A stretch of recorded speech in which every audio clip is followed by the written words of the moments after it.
Was listening to the N5d um, little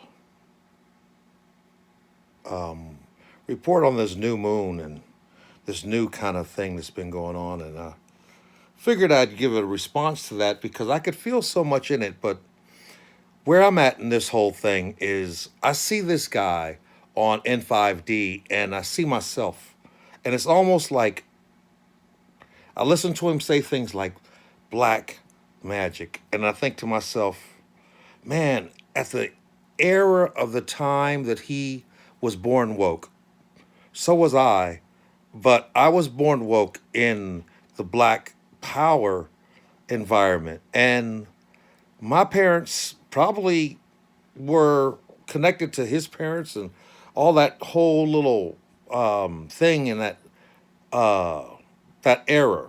We're talking early 60s, the whole enlightening kind of dawning that occurred in this whole enlightenment kind of thing that we're going through right now.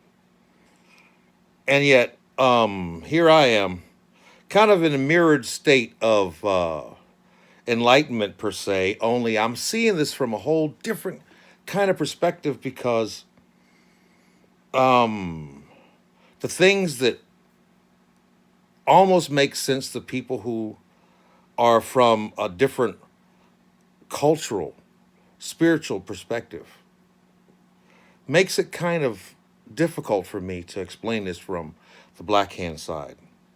And I don't mean that by way of race or this, that, and the other. I mean that by way of literally like white and black, literally from light to dark, literally from, you know, enlightenment. Um, Here we are right now going into this mathematical kind of state of change.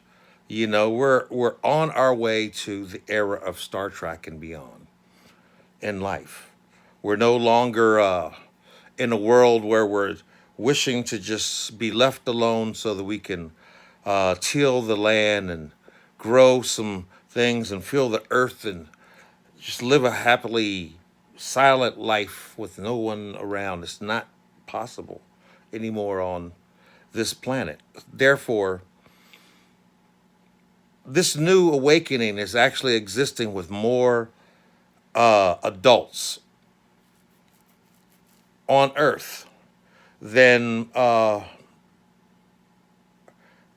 had. I mean, more enlightened adults, but they're all from several different generations, and the ones that seem to mean the most are the ones that are the oldest, and yet um, most ill-equipped for where we're at. We're on a cell phone. We're on the internet. We're on the matrix. We're literally now living in a state where while we exist in a regular world, we're still so connected to several other different perspectives on a real-time basis all over the planet that it becomes confusing when people are not sure if, people, are going to this. Look at them. They're all out and they're in a restaurant and they're, not really indulging into the whole ambiance of what's around them because they're all stuck in this phone. But yet and still, they're not seeing this from a different perspective when you're sitting back going, man, these people are probably like so freaking connected. That half of that is them connecting to there to the point where you're seeing things from an awkward kind of way because it's awkward, and it's more awkward for people who really have never wanted this kind of. I mean, people used to read the paper. Yeah, I read the paper. You ever read the horoscope thing? Yeah, so and so. Man, did you read the article on so and so? That's a little bit too. That was then. This is now, and now here it's this the new moon and this new thing, and there's so many new things that are existing right now in a lot of new people's world where their generations of cultures that they've come from are also now struggling with this new perspective. There's no more of this, just us and them or those people or this, that, and the other. It's such a thing that, you've got older people who, find it quite interesting that, wow, man, there's some things that I could have probably gotten hung, killed, or just, just for thinking about it, that now exists to the point where the more proud you are about it and respectful you are for it, you can just be that way, and you're going, yeah, but all of these things, freedom is not free. It comes with the passion and the desire to support that for more than just yourself, because it's never going to be more than just yourself. It's going to be more than what's ever been if you are a part of that, if you strive to leave something better than that, because we're in this new age where uh, the last time we were in such a thing, they created things like Jesus. And this time it's multiplied to such a degree that we're all kind of like it at such a level that the more that you aspire to just be yourself on a day-to-day basis, the more that you are recorded in the same manner that people were so interested in what was going on back then. This is that same era. This is, but it's the end of all things too. And this is where it gets really funky, because all the people who have been trained and calibrated and signed and signified and and stamped and prophesized, and they're now facing the same thing that everyone else is, and now there's all bets are off. You don't get an extra, pass because you have this signal or this pedigree or this training or this knowing or this growing or this genetics.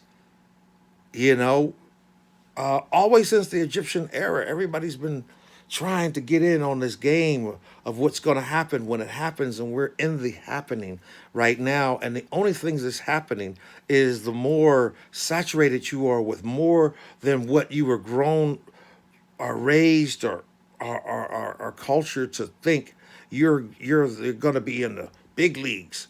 The more you can understand that in order for us to gain the world, we have to lose a soul that no longer exists on this planet.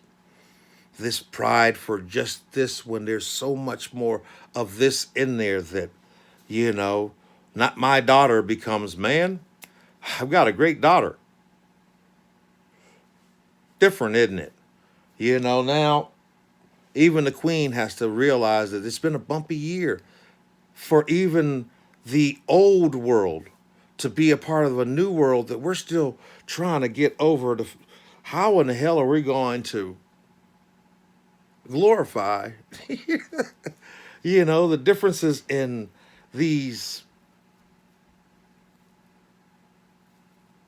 family values that no longer uh, become a status quo in where we're at right now. I mean, 90% of all of the older people in power and their families are not what anybody in America or anywhere else wants to say. That's what we do too. We're not. It's whoo. You understand? And I think this whole awakening thing is really going to be uncomfortable for a lot of people, because you're going to have to let go of a little pride and arrogance that has been something that you've been.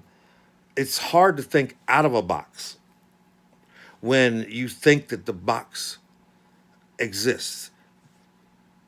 For people that have nothing more to but to live in a box, it's easier for you to see how this change is going to happen. It's been more refreshing to find myself as a person of color, living in an environment, in an area that at once, not so long ago, would have threatened my whole existence just for thinking that I could exist in the manner into which I am, while society now has grown to such a degree that it's already way too much for everyone else. The only difficulty that I have is being that wonderfully interesting, ecstatic person that everyone else has grown to see only because, well, he's a cute little light-skinned person. Now becomes an interesting thing when I'm talking about this In5d dude and how really interestingly cool it possibly could be. If at some point or another he can come up to DC and drum with me out here at this drum circle on this meridian on the 77th meridian and on one of these lunar days that we got. I got one coming someday. I'm wondering if you're interested in flying out, see if we can move some weather around and see what we can see in here. If you understand what I'm saying and you know what I'm knowing, happy holidays to all of y'all. You good?